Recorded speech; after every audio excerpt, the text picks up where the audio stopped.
احنا النهارده بنقدم لكم شكل بسيط من اشكال الكوشه فيها فكره جديده، هي فكره الازايز. النهارده بنقدم فكره الازايز دي، هو في اكتر من شكل ليها. في ممكن نستخدم حاجه زي كده، ودي بيبقى بنملى فيها جزء من الميه، تمام، اللي هي الازاز الشفاف. في برضه نفس الازازه هي بس بنديها لون جولد او السيلفر حسب ما احنا حابين نختار الشكل بتاعها. وطبعا معانا برضو الورد اللي احنا هنستخدمه مع الازايز دي. فكره الازايز اول حاجه ان احنا اللي هي كوشه الازايز ان احنا بننزل فيها فتل في البدايه زي كده،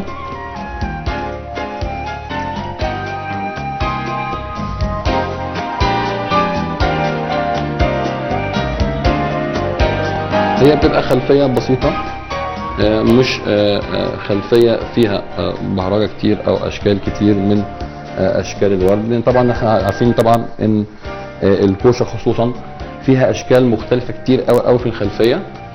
طبعا احنا بنربط الازازه كده، بنرفع لها المستوى اللي احنا عايزينه، ممكن يبقى المستوى ده او اقل او ازيد، بنربطها على كده.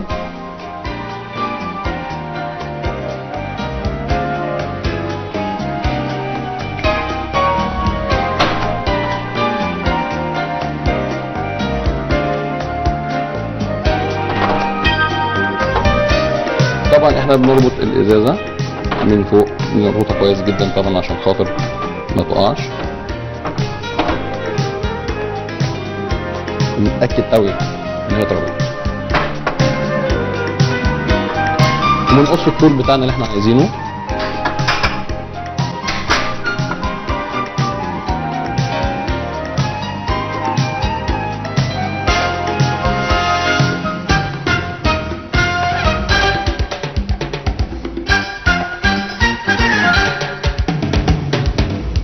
وبنعملها ليفلات مختلفة غير متساوية عشان تدينا الشكل الظريف بتاع الازايز، او اللي هو الليفلات المختلفة لأي شيء احنا بنعمله في الديكورات.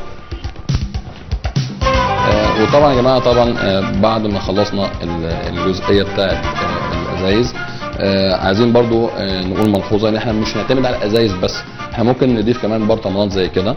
ممكن اي فكرة، مش شرط ازايز، ممكن كور ورد، ممكن اي حاجة احنا حابين نضيفها لخلفية الكوشة بتدي شكل، خصوصا ان احنا بنوزعها توزيع عشوائي زي كده.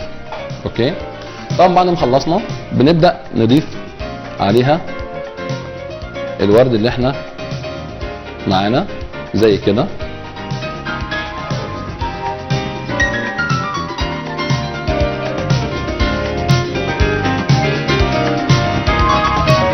نبدأ بنوعين زي كده مثلا، اللي هو بيبقى اوركيد.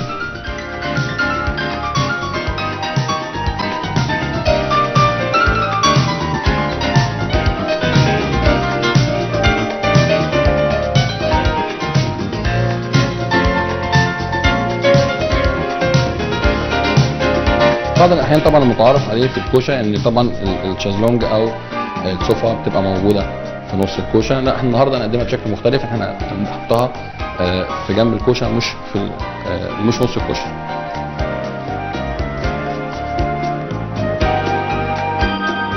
ده كده ديزاين لخلفيه الكوشه، خلفيه من خلفيات كتير قوي احنا ممكن نشوفها او ممكن نفكر فيها.